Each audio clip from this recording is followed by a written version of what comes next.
Mga kababayan, nagpalabas na ng order ang Supreme Court hinggil dito sa pagbalik ng 60 billion pesos na kinuha ng Department of Finance at inilagay sa National Treasury Office upang punduhan ang 2024 Unprogrammed Funds, mga kababayan. Nagpalabas ang Supreme Court noong December 3 at pinapublish ito kahapon lamang, mga kababayan. Ang findings nila is ang naturang hakbang ay violation of Universal Healthcare Act, kung saan ang pinapayagan na gumagamit nitong pundo na ito ay yung mga membro lang sa PhilHealth, mga kababayan. So ngayon, napag-alaman natin na noong 2024, mga kababayan, nagpalabas ng circular ang Department of Finance sa pamumuno ni Secretary Raf Ricto noon, Executive Secretary na si Ricto ngayon sa bisa ng Circular number 003-2024, mga kababayan. At sinusuportahan ito sa Kongreso sa pamamagitan ng Republic Act 11975, General Appropriation Act of 2024, kung saan pinapayagan ng naturang batas at saka itong circular sa Department of Finance na bigyan ng karapatan ang gobyerno na kumuha ng mga pundo sa mga government owned and controlled corporation or itong tinatawag na GOCC, mga kababayan. So ngayon, nagawa nilang ilipat ang 60 billion sa National Treasury Office upang mapunduhan ang naturang unprogrammed fund na i-allocate umano sa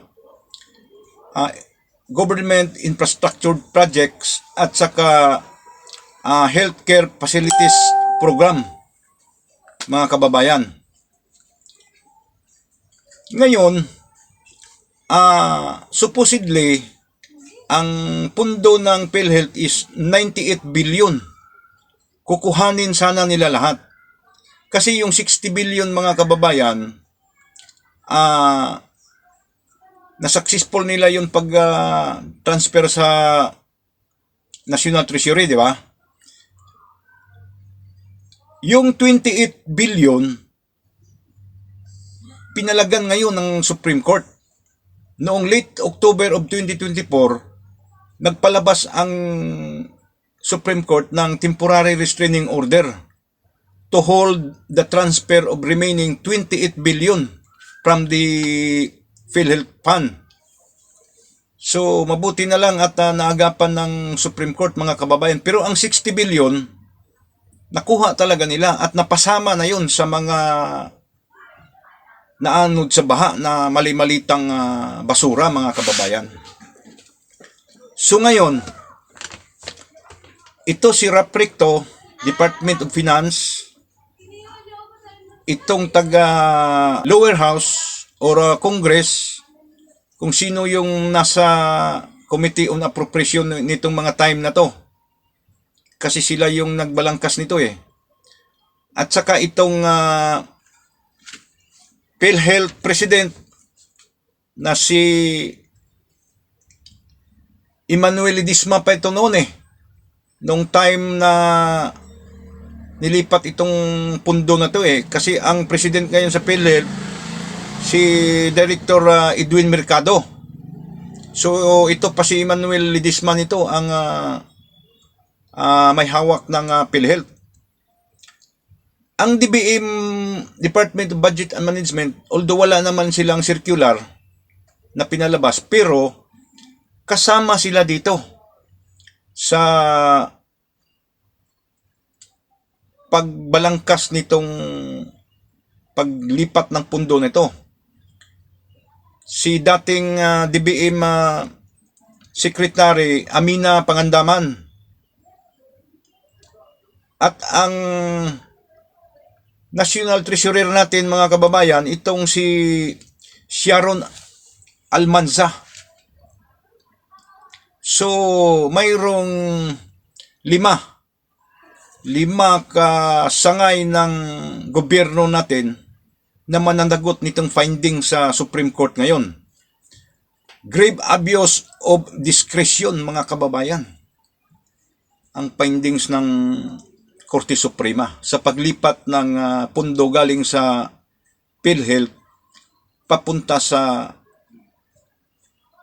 National Treasury para punduhan ang nasabing infrastructure project sa 2024 General Appropriation Act sa unprogram fund mga kababayan. So biruin mo yan. Ito talagang mga dapat tagabantay ng kaban ng bayan natin. Sila patuloy yung mga umaabuso talaga ng pundo. Biruin mo yung 60 billion pinapabayaran ng ipinabalik ng Korte Suprema. Ngayon, noon pa yan nagsabi si Rapricto na ibabalik nila sa 2026 General Appropriation Act. So, ang ibig sabihin mga kababayan, galing pa rin sa General Fund ang pundo na kukuhanin nila. So, ibig sabihin, galing pa rin sa kaban ng bayan. Ibabalik nila doon sa PhilHealth mga kababayan. So, para tayong niluto sa sarili nating mantika nito. Nakuha ninyo mga kababayan? Yung 60 billion, napasama na yon doon sa unprogram funds, yung mga insertions. Yun na yun. So, mayroon silang kinakaharap ngayon mga kababayan na kaso. Itong grave abuse of discretion, pang-aabuso sa mga kanilang kapangyarihan. Kaya si Rapricto mga kababayan, tandaan niyo yung pangalan yan. Noon pa yan noon pa yan yung pahirap ng mga Pilipino yan.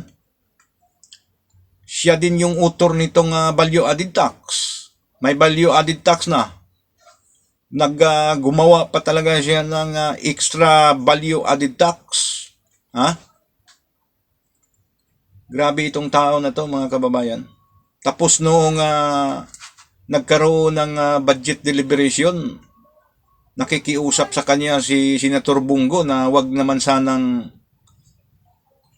tapyasan ang pundo ng PhilHealth. Biruin mo yan. Nakikiusap pa ang senador Sinabihan pa niya na wag mo kaming utusan. Gago talaga itong Ricto na to. Kahit pa'y barangay kapitan takbuhan itong tao na to, kung nasa constituents niya ako, di ko talaga ibubuto itong tao na to, sa totoo lang. Noon pa yan Pahirap talaga sa taong bayan yan. So mga kababayan, manatili tayong magmatyag, manatili tayong makikibaka at makikialam sa mga nangyayari ngayon sa ating bansa mga kababayan. Patuloy din natin ipagdasal ang ating ng bayan para sa kapayapaan, kaligtasan at kaunlaran. Mabuhay tayong lahat, mabuhay ang Pilipinas.